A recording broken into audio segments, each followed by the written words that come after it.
Happy Saturday. Welcome to the Paradigm Shift, episode 153. We have an unbelievable guest on today. I'm super pumped. We have a big speaking engagement at 10:30 a.m. Eastern. Myself and Coach Bert, we're going to have a lot of fun. It's going to be a great day. Period, end of story. Big Dave, is he on? We're going to bring you right now. You sex eagle. And let's get this party started. Wait till you guys hear from Dr. Scott Lyons. He's unbelievable.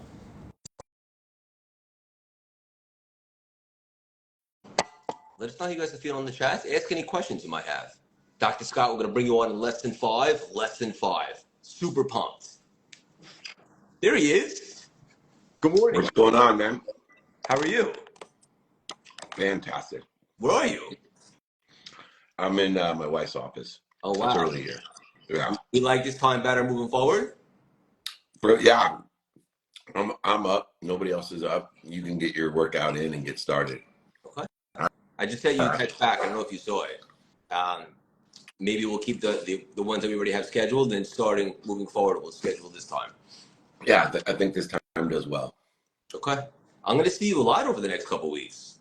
I'm going to be in Chicago Monday, New York Tuesday, New Jersey Wednesday, Philly Thursday, and Chicago, and then on to Madison, Wisconsin. So it's a glorious week ahead, and then Las Vegas the next week to film our show. And then we have Scott Protein Balls with you and I are working with them, the best tasting, healthiest snack. And nobody can deny the great tasting feeling of having Scott's balls in your mouth. I knew it was coming. I wasn't sure if you were No pun intended. It's coming. New start time, new energy. I love it. Exactly. I'm super pumped for both New York and Vegas. Guess what I'm doing today? I got a funny story. Tell me. So Austin Eckler, we work together, and he has an incredible company called Experience. But he asked if Miles would play golf with him today, and so Miles was super excited to play golf today with Austin Eckler, his hero. And they texted me and they said, "Hey, the twosome's all set." And I was like, "Well, is it Miles playing?" And they're like, "Oh no, Miles is playing. You wanted to play?" They left me out. You told us this story last week. Oh no, I'm getting old. You're like my dad now. I love it. I'm older than your dad. That makes sense. Are you jealous? Do you have FOMO? No, I'm playing. I weaseled my way in. Is your son good? Yeah. Who does he get it from? His mom. Everything he gets from his mom that's good. Except for the looks, he gets that from you. I hope not. He's way better looking. This is awesome. We have a great guest coming on. Before we do, I always like to ask you a question, have a little fun. And guys, for those of you that are confused, yes, this is a new start time. You're not in the twilight zone today. One of your posts, Dave, you were talking about making mistakes and how to act after them. And two things that came to mind that you said. Number one is forgive yourself. And then number two is accountability. And I think that's really powerful. In Kabbalah, they teach us to say, why did this happen in my movie? And what can I learn from it? What am I trying to be taught? And how can I correct it? How important is it after a mistake to assume accountability? Yeah, I love that you've learned what for years I try to teach is accountability is only, can I find the light, the love, and the lessons in it through responsibility, through attraction, through the participation in our perception. And as we move forward in a journey of trying to find the light, the love, and the lessons, it's gratitude and forgiveness that play an integral role of raising our awareness to all that we're given. And believe it or not, you're given mistakes, you're given void shortages, obstacles, struggles, successes, failures, defining moments, historical relevances. You're given those for the purpose of finding the light, the love, and the lesson, because life, this journey is about those lessons. And the only way that we find it is through what most people think is responsibility, but it's not. Accountability is the ability to find the lesson through gratitude and forgiveness. Accountability is the ability to forgive ourselves and to be grateful for every activity and learn from it via responsibility via attraction and via the participation in the perception, the illusion that we've created separate from the infinite loop, the infinite system that we belong to. Yeah, that's really powerful stuff. And with no friction, there could be no light. And that is the best way to learn. And yeah, just love it all. How often do you go to Kabbalah? So every Wednesday night, I do my course. We're on Kabbalah 4 now. And then, you know me, a little bit of a teacher's pet. The teacher really took a liking to me. And so now he do some one-on-ones and stuff. So a lot of it. Yeah. Exactly. That's why I started in that realm. So it's awesome. Yeah. You're awesome. What are you nibbling on? And I'm going to bring on our guest right now. Dr. Scott. What are you eating? The most healthy protein bar that they created from Kirkland. What? Right there. Scott balls. I have those for dinner. Kids? How's it going? Good morning. Scott, how are you? I'm good. Good morning. How are you doing? I am now. I'm the third most handsome cat on this live. It's all good. Congratulations. No eating. Thank you for joining us. I wish you were pumped about today.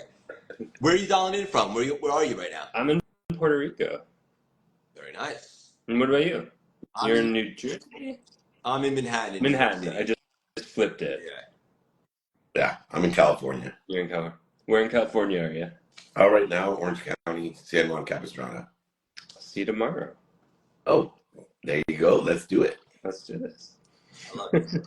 So many places we could take this conversation. Just want to make the most of every second. For our audience, if you weren't familiar, check out all the unbelievable stuff that Scott has going on. We'll hit on a couple nuggets and we'll have a lot of fun and hopefully channel a lot of value today.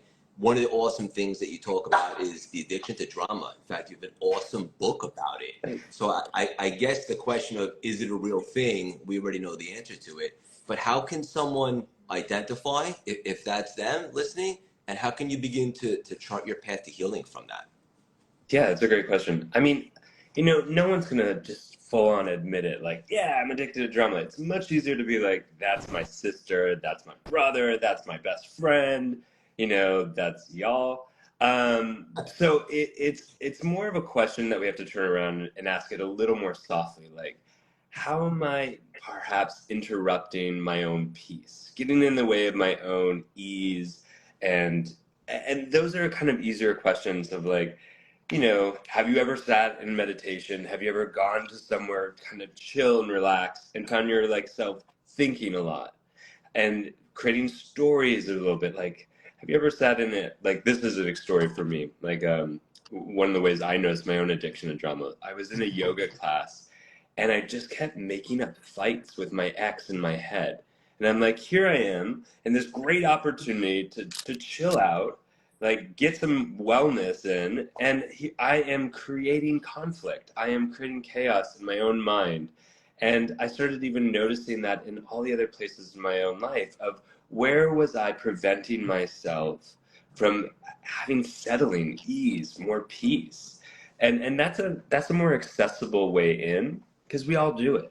We all are given these opportunities that, where we're sitting on a beach and all of a sudden we're thinking about what we have to do at work.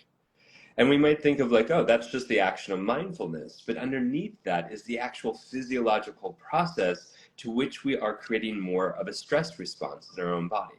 And that's part of an addiction to drama. Yeah, beautifully said. Dave? Yeah, no, I adhere to, and one of the biggest paradigm shifts, no pun intended, Craig, for naming your show Paradigm Shift. But it was when I figured out that I have ease as the homeostasis, the stable being that I'm at is at ease, and then shifting my paradigm to what am I doing to put myself at dis-ease? Yeah. And it may not just be addicted to drama. There's, fears that are traumatic from our childhood. And I went through this period of time where I was spending a fortune trying to figure out how being abused as a 9-year-old has impacted my 56-year-old self. And what I really realized was, Scott, that finding the dis-ease was easier on me. Meaning, if I could just, I know I'm afraid every day. I know there's past lives and childhood traumas that I'll get to in the millions of lifetimes ahead. I'll work on those a little bit each day, but I'm not going to ruin my whole day with the reaction to that fear. And one of those reactions is the need to be offended, which is directly relative to that addiction to drama. I have 3 daughters and a wife, and I see some signs of dis-ease over nothing. Yeah. And when we give meaning to those defining moments, conversations, we give that meaning. And you know, when you're talking about, you know, that relationship that you had and you're ruining your yoga because of a meaning that you were giving the relationship with your ex. And you could just as easily be grateful and forgiving and be at ease. How can we help people with, you know, I always say the simple things to do are simple not to do, with practicing this? Because I find that it sounds great in theory, but I've been on a long journey of practice and I still get pissed off over nothing. Yeah. Well, I think that's the challenge here. It's the tension point. It's like we're allowed to get angry, we're allowed to get sad. But it's when, you know, part of it is the addiction drama is the drama part is an exaggerated intensification of an experience. The response is bigger than the stimulus warrants. We're using more energy, attention, emotion than what's needed to efficiently adapt to the circumstances. We're not really in an efficient place. When you talk about homeostasis, that's about adaptation. Are we in an efficient scale of adaptation? Are we using the optimal amount of energy, emotion, and attention to navigate the circumstances of life? And if we're not, that's good information. And so if I'm blowing out a birthday candle with a fire hose, that's not really fucking efficient. You know, if I'm going, it starts to sprinkle and I go into a hurricane shelter, that's not really efficient. And it's hard to recognize because on the outside, everyone who's watching is going, what is going on? How did we get from here to here? It makes absolutely no sense. But addiction drama is not about making sense. It's about making sensation. Enough sensation to rise above the threshold of numbness to feel alive in the world. Because numbness is a protective survival mechanism that was in relationship to the things that they were not or could not feel in order to survive. So it's about making sensation. And on the inside, for those who are addicted to drama, which is, you know, most of us dabble in it, you know, it is really about, it's justified. Because in our mind, we're relaying to the world through this lens of everything is a cue of danger and not a cue of safety. So it's raining, and in my mind, I interpret that and I turn the volume up, the decibel of that stimulus up to protect myself. That's so awesome. Sense, not sensation. I just real quick, Craig, I got to add this in. The one, if you're going to, because I'm on this journey of practicing exactly this, and it's changed my life, leaving me more of the time at ease. But take getting cut off in a car. Mm-hmm. The amazing thing is, I ask myself when somebody does something to me that I sensationalize for the joy of living, and I say to myself, have I done this before? You know, whether it's my kids stealing from my wallet or someone cutting me off in a car. And the minute I do that, it stops the sensation and it puts me into forgiveness because, you know, I think it's amazing how many people, I've seen people cut people off and 5 minutes later get cut off and then get pissed off at the person that cut them off, Yeah. right? But they're alive and they know they're alive with that sensation. So I think my unbelievable takeaway of sense, you know, you want to make sense of things, not sensationalize them. That's amazing. Yeah, I mean, the things we don't recognize and why it seems so odd, why like there's a lot of addictions out there. We could be addicted to cocaine, we could be addicted to alcohol, we could be addicted to sex, gambling. Why would anyone choose to be addicted to stress? The very thing that quote unquote like is evil or a monster, or the thing that's harming us in our life. And part of that is because we don't really understand what stress does. And, you know, from a very basic, broad perspective, people just think stress is this big, bad boogie monster in the closet that's out to harm us. But stress is the way our energy process to adapt. It's the way in which our body creates the energy needed to adapt to stimulus. That's it. And part of what happens in that process is when we get stressed out, when we have a rise in the hormones related to stress, it actually blocks the pain receptors. So it is a pain reliever to be in a heightened state of stress. So if you're someone who has and carries with you the pain of the past, what are you going to use to medicate that pain at any time and is free? Stress. And Dave, in real time, there was negativity in the comments. The old Craig would be super stressed out. And I would love to pull a page from your book and just say, look, if there's anything that we can do to support you or try to turn that around, I'm going to give you my cell phone number at 516-805-5050. I'd love to have a conversation or just see how we might be able to, spread some light instead of that. Whereas the old Craig would definitely be stressed out right now. I'm addicted to the new Craig, so that works for me. And can you be addicted to, dopamine, oxytocin, serotonin, and endorphins the same way you're addicted to cortisol? Well, it's all kind of the same mechanism, let's say. So addiction, the old paradigm of addiction was like, okay, we're addicted to the chemical, we're addicted to the gambling. And it's a very old paradigm that has been mostly updated. Although there is a lot of pushback because we got attached to that ideal or model of addiction. But addiction is essentially what fills the void. And we become attached to what fills the void, and whatever it is can become the thing that, when, let's say, for example, trauma, we have to often leave our own bodies. We call that dissociation. And and the absence of us is a void. And the absence of us is a void. And we fill that void with whatever it takes to feel more alive in this world, to feel less of the pain that has occupied that space in the absence of us. This is great stuff. This is really informative. I wanted to ask you this too. One of the things that I saw you talk about, which I thought was really cool, is that sometimes we just can't let go of something. Yeah. And oftentimes that might be that a boundary is ruptured. Yeah. And I'm sure a lot of people feel that, but maybe they weren't able to articulate it. What exactly do you mean by that? Yeah, so what our boundary is a container, right? Our boundary kind of holds us, like the boundary of our body holds the experiences we have, our emotions, our feelings.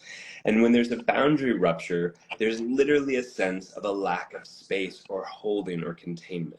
So like in our early experiences with our parents, they hold us, right? That becomes one of our first senses of boundaries or container of like, oh, I'm holding you in your experience so that you can process and metabolize it. We as adults grow up with that, hopefully that experience that we can hold and contain our experiences so it doesn't just leak out.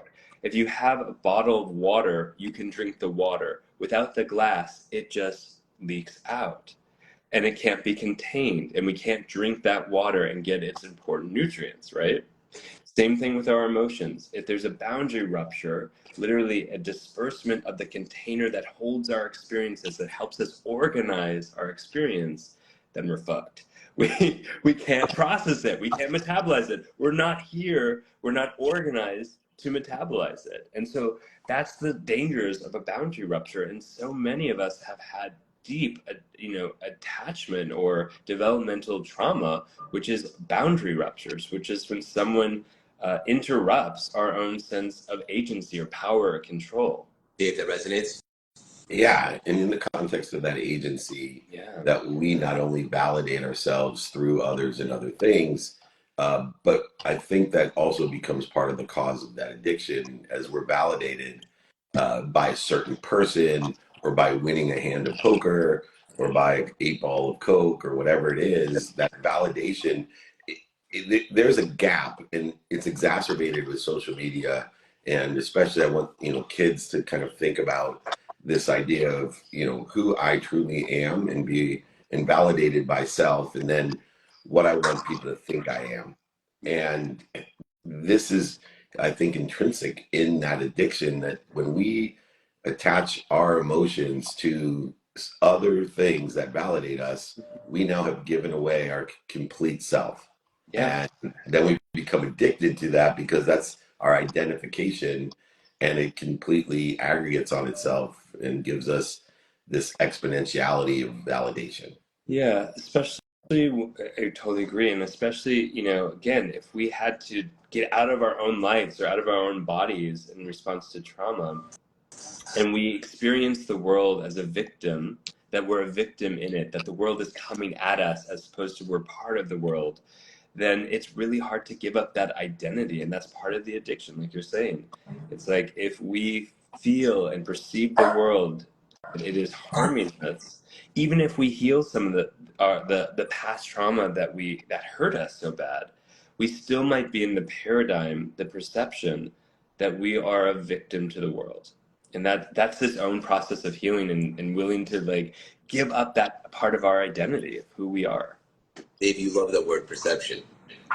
Yeah, well, I mean, you study Kabbalah now, Craig, and I studied the Course in Miracles, which has led me in a transformational journey about the unified system and what it means to be separate from that system, that unity. And it is the power of perception, which for me is controlled through gratitude and forgiveness. This idea of ease and dis-ease, to identify the reaction to fear and then utilize time to figure out how many minutes or moments am I going to spend in that acceleration of stress.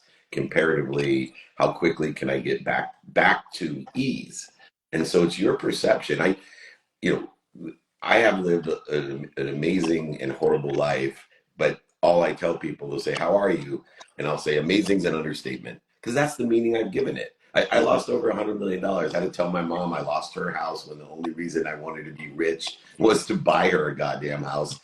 But I've given it a meaning. It's a perception that's gotten me to where I am today. It's a divine direction, and it's really hard for people at first just to understand this paradigm shift. And I really enjoy people that use these words like ease and dis-ease. And food is the same way.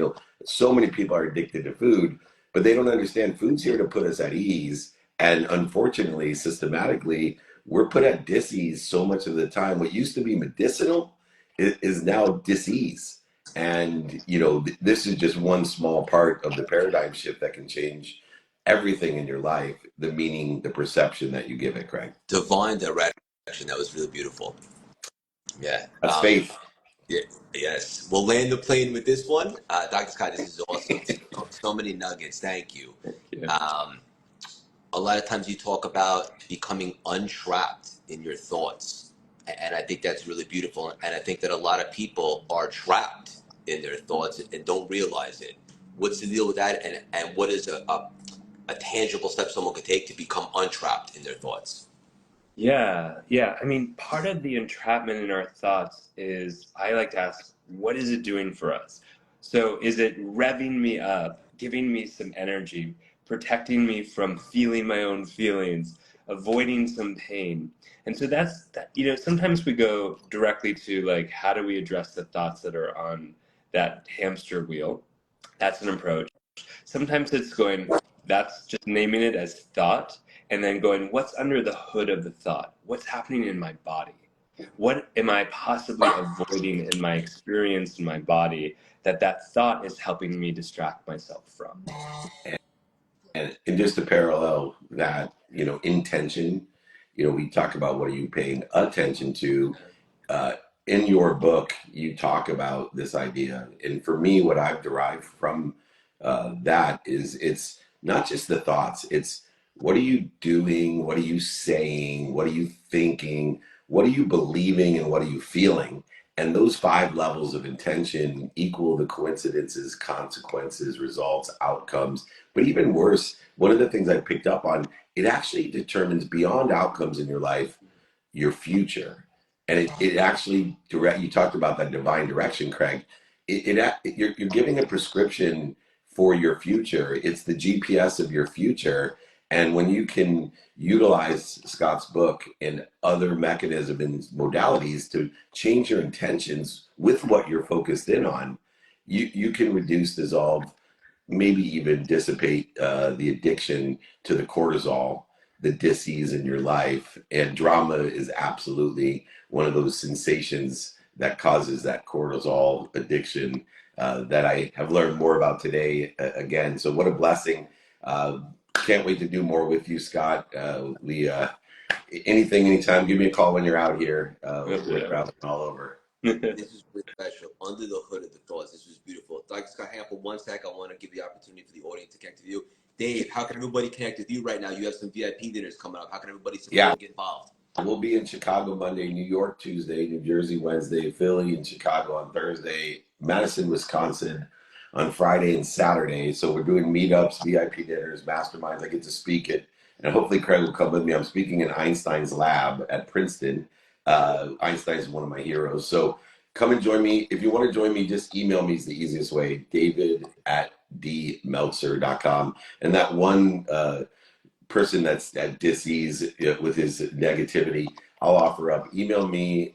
Scott will help you. Hurt people hurt people. Let's all work together in an infinite loop of abundance. David@dmeltzer.com. I'm so grateful for both of you. Enjoy your weekends. And Dr. Scott, thank you so much for hopping on.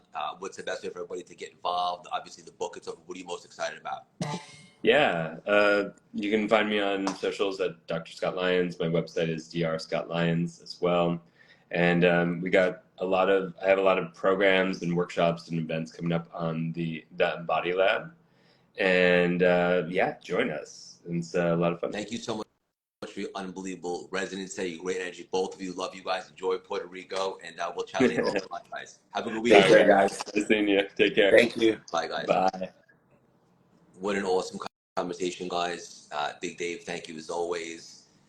Guys, if you have an opportunity to check out some of his VIP dinners in any of those states, I would highly suggest getting involved. And Dr. Scott, wow, what an awesome guest today. So many nuggets, addiction to drama, all that stuff. It's a real thing, but here's how to deal with it. Here's how to carve your path towards healing and so forth. What's under the hood of those thoughts and so forth. Big day for us, guys. We have a big speaking engagement at 10:30. Myself and Coach Bert. We don't want to just be a motivational speaker or inspirational speaker. We want to be transformational speaker by changing the way people think and then going about their life in a bigger way, staying connected, revealing more light and so forth. So I'm super pumped. I love you guys very much. If you guys like free inspirational nuggets throughout the week, you can text us. Text 917-634-3796. And for the hater out there, I imagine there's a better use of your time. If you wanted to have a chat, I'd love to see how we can get on the same page or spread some light or whatever. You can hit me up with my personal number at 516-805-5050. Like Dave said, hurt people hurt people. It's so much more fun to spread light and do good in the world. And when you do that, you'll be taken care of. And I speak from progress because I wasn't always this way. So hope that helps. Love you guys.